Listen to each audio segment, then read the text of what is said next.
you can profit from this morning's guest. Grab your coffee and donuts because you're about to meet him. Coming up next on Carolina People.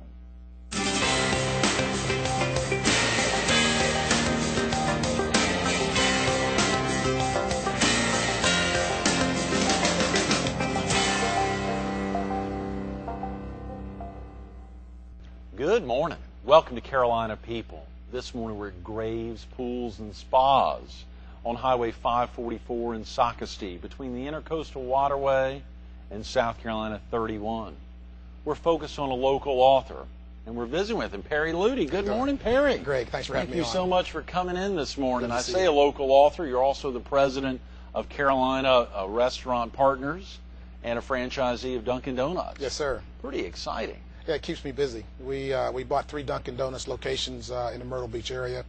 One at 30th and Kings Highway, other at on 501, right, and the other on 17th Bypass South near Surfside. High traffic locations, yes, and all 3 of them markedly different. One, an older location, and 2 very new that folks have just seen, locals have seen go up in the last couple of years. Yes, in fact, we're going to be remodeling the old one. We're going to put about $500,000 in it and turn it to the latest Dunkin' look that the corporation has, and that should happen end of February, 1st of March. Is that Try to get right? ready for the season. Yes. Wow, that'll be a big change for locals who go to that store for a while. Are you all going to have to temporarily close it down, or will they be able to continue to operate? We're going to have to close it down, and it looks like for about 5 weeks, but we think we have a solution that might help people like yourself to still get your coffee over there. We're working on a kiosk cart kind of an idea that should be able to offset the time there, so that should work out well. That's a perfect location, real easy to find, right across from the Episcopal Church, right on the corner of 30th and Kings Highway.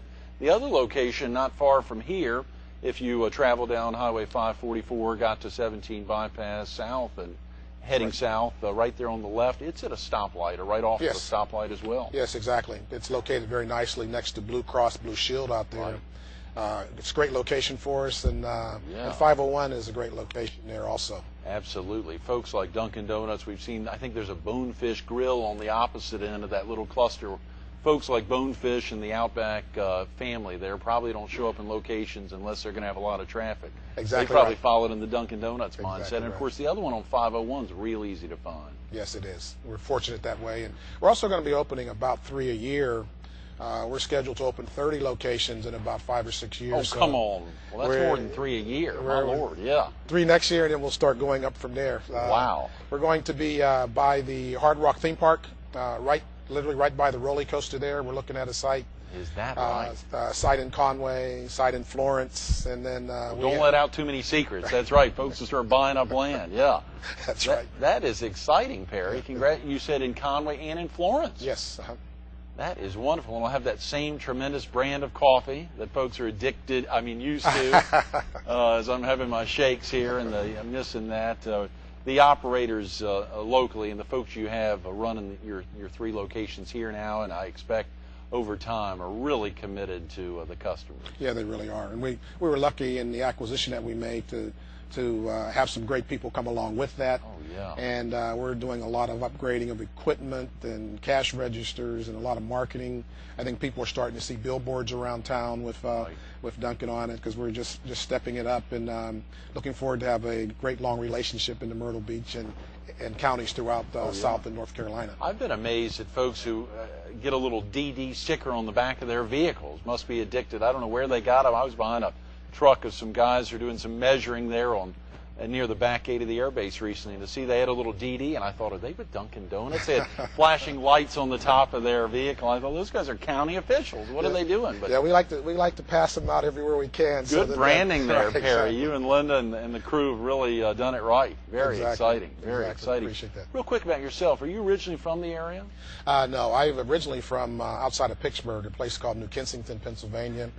But during my career, I've lived literally all over the country, from California to Denver to Kansas, and usually that was with PepsiCo, running a bunch of restaurants with them. Right. I have responsibility for 1,000 stores. Oh, come on. Pizza Huts throughout about 21 counties. So I mean 21 states. So I was all over the place running restaurants. And I've been a franchisee again previously with Little Caesars. Yeah, myself and a partner, we bought 59 of those locations. Oh, come on, 59. Yep, exactly. Wow, Perry. And now transitioned over to open up a bunch of Dunkin' Donuts. So it's been fun. Any favorite areas over your many years with PepsiCo or otherwise? Any favorite parts of the country? Had you fallen in love with the Carolinas through traveling with the PepsiCo there? After from all the places we've been, the Wilmington, Myrtle Beach, North South Carolina area has been literally outstanding. It's Sure. I hadn't spent much time in the South before, but with my wife and I, we just said we had no idea how nice a place it is to live, and we've enjoyed the people, we've enjoyed the community. Everybody's welcomed us with welcome arms and hands, and it's been a great transition. And a big transition probably from from a group like under the old Tricon or whatever that group was that had Pepsi, Pizza Hut and KFC and Taco Bell, to go from that into baked goods and coffee. That's a big transition for you, Perry. Yeah, it's a big transition. But what happens other than when you're, and I've noticed this because I've actually, as was indicated in the book, I worked outside of the restaurant industry for a while too. Consulting, yeah. And I found that over the years that other than the product, a lot of the other legs that businesses are built on are the same.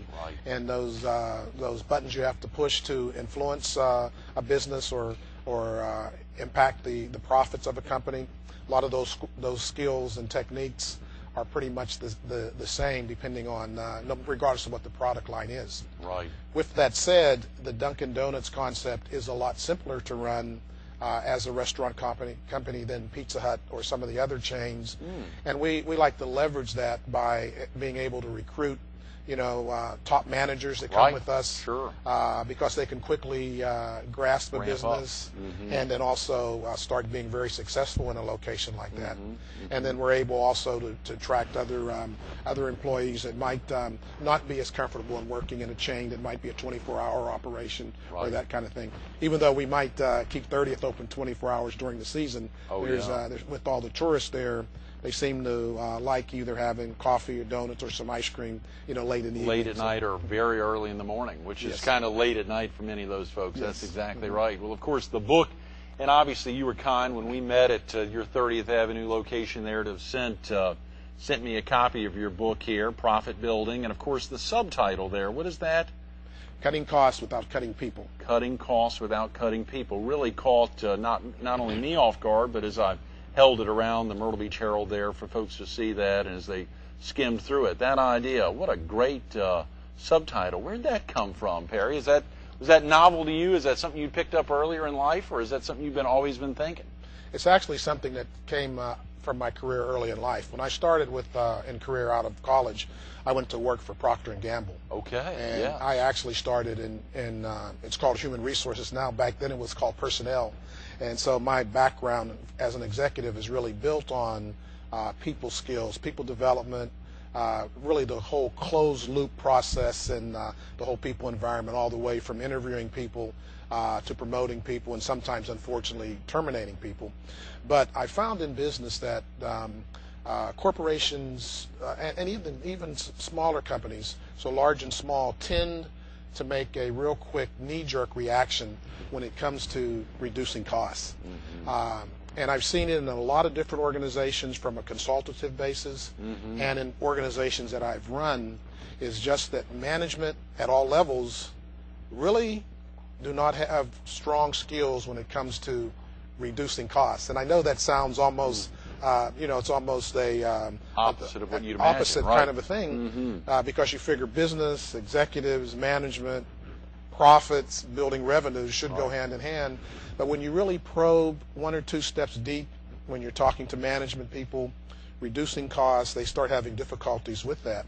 And the reason why is, I think, because they're more trained to make that quick step reaction, rewarded in some cases from the market, Wall Street and such, by I'm reducing 7, 8, 10% of my labor costs. Their stock seems to rise at that point.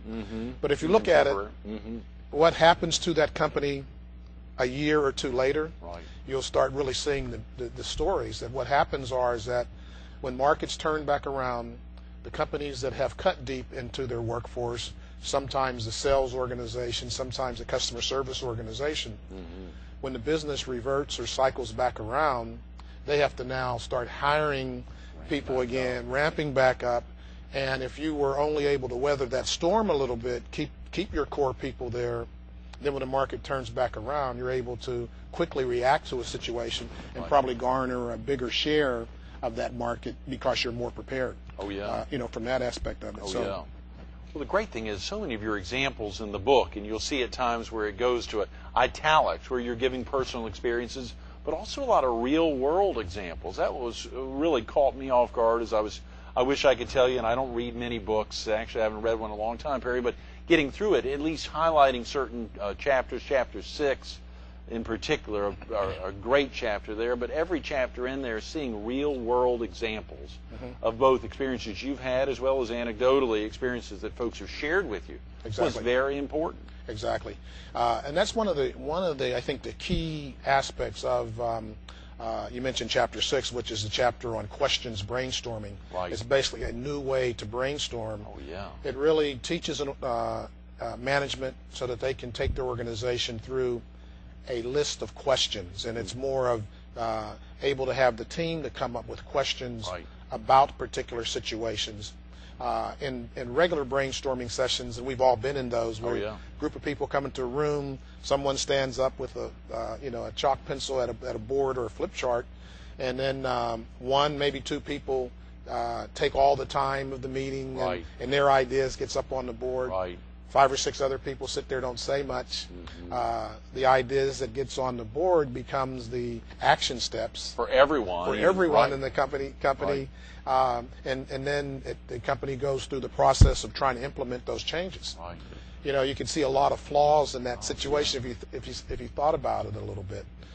And what questions brainstorming does, what it does is you challenge the team to don't come up with solutions. We're not going to come up with solutions today. I just want to talk about the questions around this particular item or this particular problem. So as an example, if you said we wanted to reduce 10% cost, and we'd say we don't want to talk about anything about labor. Let's just talk about everything else. So depending on your business, if you're running a 15%, 20, 32% labor, depending on what type of business it is, that means that you either have 85% or 80 or 70+% other places that you could go first before you attack that labor line. Good point. And then when you focus folks in that direction and just say there's an endless number of questions about all that remains, then people start talking about detailed things like how much does it cost to administer our benefit program? What happens if we don't take raises this year? Would that save us some money? What does it cost utilities, phone company, printing, all these kinds of things that people can say maybe there's another way, another avenue.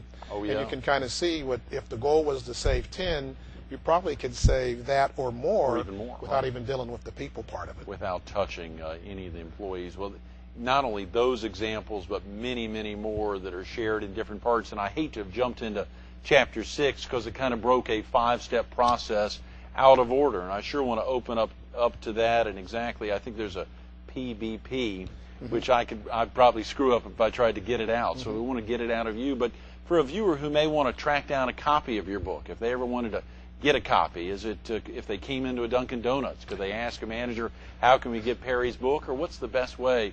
I don't think that was one of the questions I originally thought of asking you, but obviously if we're talking about it and there's a scintilla of some interesting things that someone may be interested in, what's the best way for someone to get a copy of Profit Building? The very best way is that if they walk into any Barnes & Noble, if it's not on the shelf, they can get it to them within 24, 48 hours. And the second way is Amazon.com can get it to them, basically. And they'd either type in Profit Building or Perry Ludy, Ludy. The title or my name would get them right to the book. Great.